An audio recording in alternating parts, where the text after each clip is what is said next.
Welcome to the HEARTS Entwined podcast. In this podcast, we'll be having discussions around the secrets which attract lasting, healthy, fulfilling relationships, creating a healthy mindset, and what women should know and understand about men. Introducing your host, Lyn Smith, the Queen of Hearts, relationship expert, trainer, speaker, and best-selling author of the Cupid's Bow technique.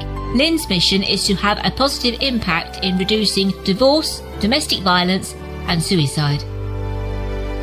Welcome to the HEARTS Entwined podcast. This is your host, Lyn Smith, the Queen of Hearts. Thank you, listeners, for tuning in. And I've got lots of great content for you today in this episode 3.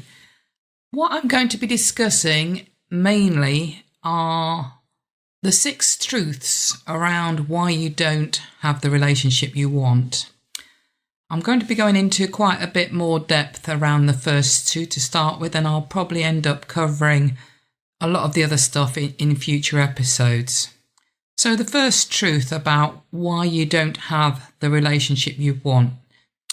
Well, it's usually because you've not got a clear vision for what you want in a relationship, about what your own attributes are personally that you can give to another person, and what you want in a partner, what you're looking for in a man. If you're not really clear about what you can offer and what you want in a partner, then you're just going to be potentially going through life doing a bit of trial and error and learning a lot of harsh lessons along the way.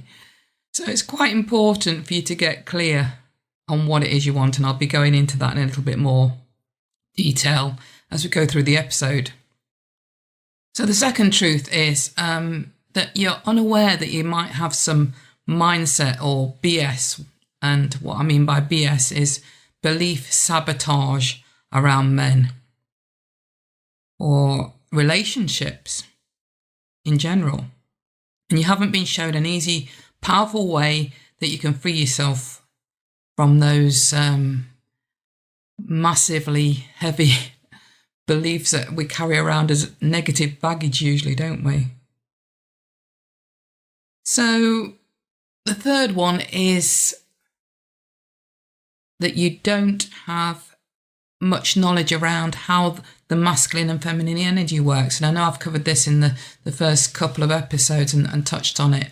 So if you haven't listened to those yet, then I'd advise you very much to have a listen to that to get an introduction to what I mean when I refer to the masculine and feminine energy, and how we can use those principles of polarization to help you step into your feminine power and attract or create the relationship that you're really craving.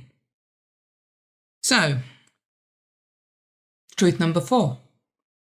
You don't understand how to change your energy state so that you're primarily living as a feminine energy within your relationship. A lot of women don't even understand or have ever been educated around this stuff. In fact, we as humans have not really been educated or parented around this stuff at all, have we?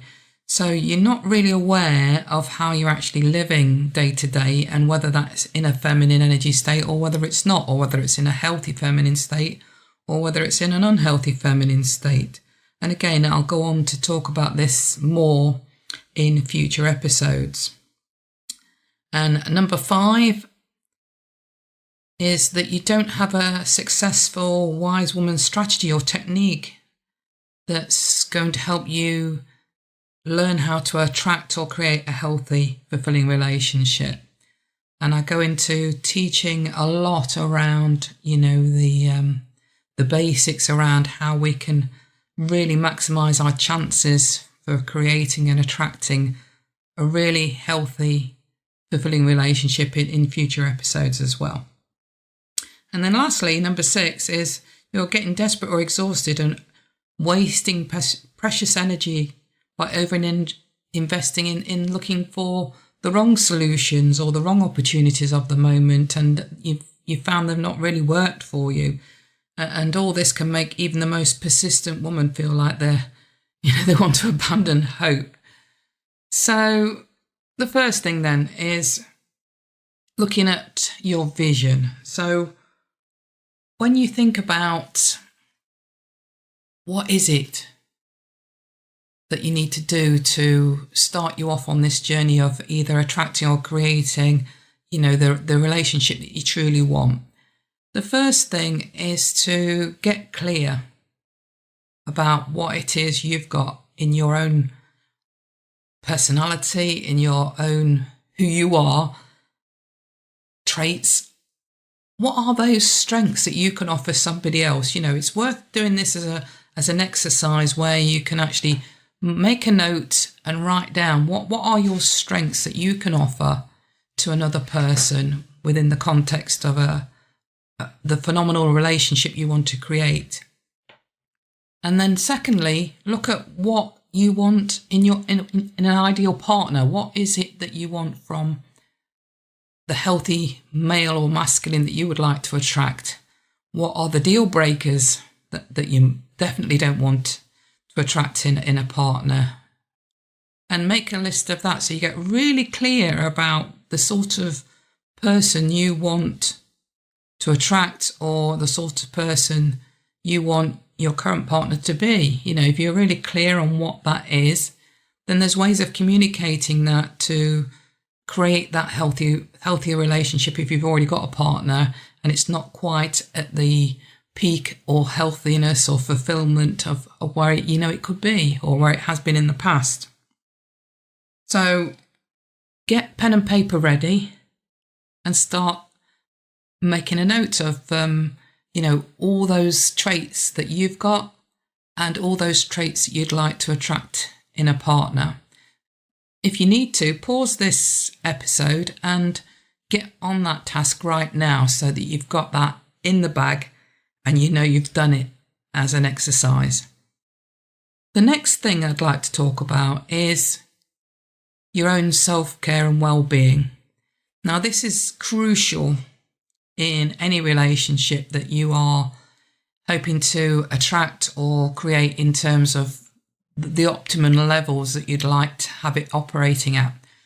So if you're not feeling great within yourself, okay, we all have bad days or off moments, but if you're not generally, for the most part, feeling wonderful about who you are and loving life as you are in the moment, then obviously you're not going to attract that in an opposite person or your current partner.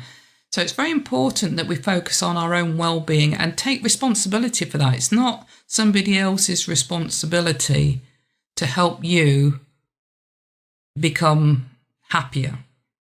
We need to take that responsibility on for ourselves. So what do we need to do first? What do we need to focus on? And again, it might be a time in this particular episode where you might want to pause it for a second and do this as another exercise and think about, all the things that you could do on a daily basis that make you happy. And I'm not saying you need to try and do, 100 things per day that make you happy, but, write a long list of all the things that make you happy, and then just choose 2 or 3 from that list that you can actually easily implement. And it needn't be things that cost a heck of a lot. It could be just giving yourself that 10 minutes to have a bubble bath, for example, or half an hour in the afternoon to watch a favourite drama or something on the TV, or read a favourite book. So think about making this list as comprehensive as what you possibly can, listing on a daily basis extra things that you can think of that really do light you up and make you happy, and then looking at that regularly and seeing, what can I do? What 2 or 3 things can I do on a daily basis that's going to really fill me up and make sure that I'm really operating myself at my best? Because we can't give what we don't have. So if you're not operating at a really high level yourself, then you're not going to attract anything great in a partner. You're going to literally be a mirror for who you are in what you're attracting in either your current partner or a potential partner of the future. So the more you can actually get on board with the idea, that you need to take responsibility for your own well-being, your own happiness, and ensuring you're doing things to fill your own cup up first. And then what I mean is your well-being cup, make sure it's at least half full all the time. And then on the back of that, you're going to be able to give a lot more and be a better person to not only a future or current partner, but, to anybody in your life, whether it's other employees in your work environment or whether it's family members or friends.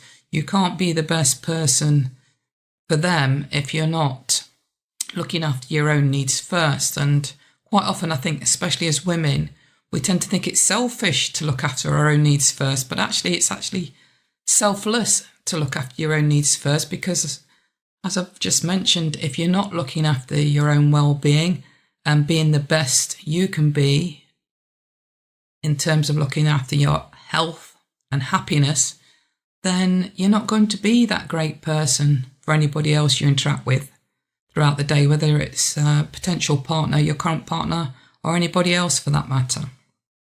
So it's very important to take away from this particular episode the two exercises that I've spoke about. The one around filling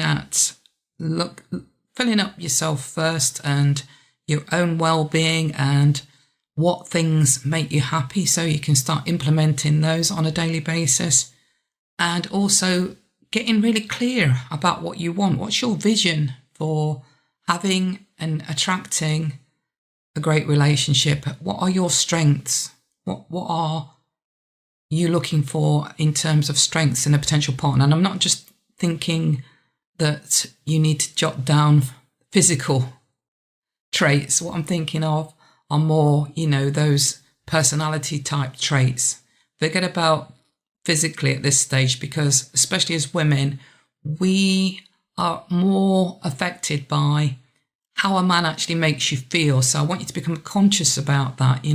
How is your current partner, or how would you like your future partner to make you feel, and think about what traits he needs to have in order to exude that feeling or those feelings from you, so that wow, this is the one.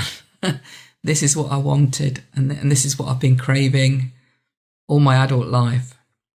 Okay, I'm going to leave it there now for this episode and leave you to think about working on those as good exercises before we move on and look at other areas around the 6 truths in future episodes. So thank you for listening. I really appreciate it. And remember this, I see you, I feel you, I hear you, I understand, I care about you, I'm with you, I want to help you, and I really want to serve you well. And always remember, true love starts with opening our hearts. Thanks for listening to the Hearts Entwined podcast.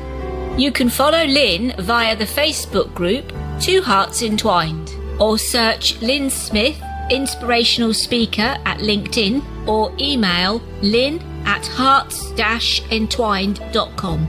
That's LYN@hearts-entwined.com. Remember, true love starts with opening our hearts.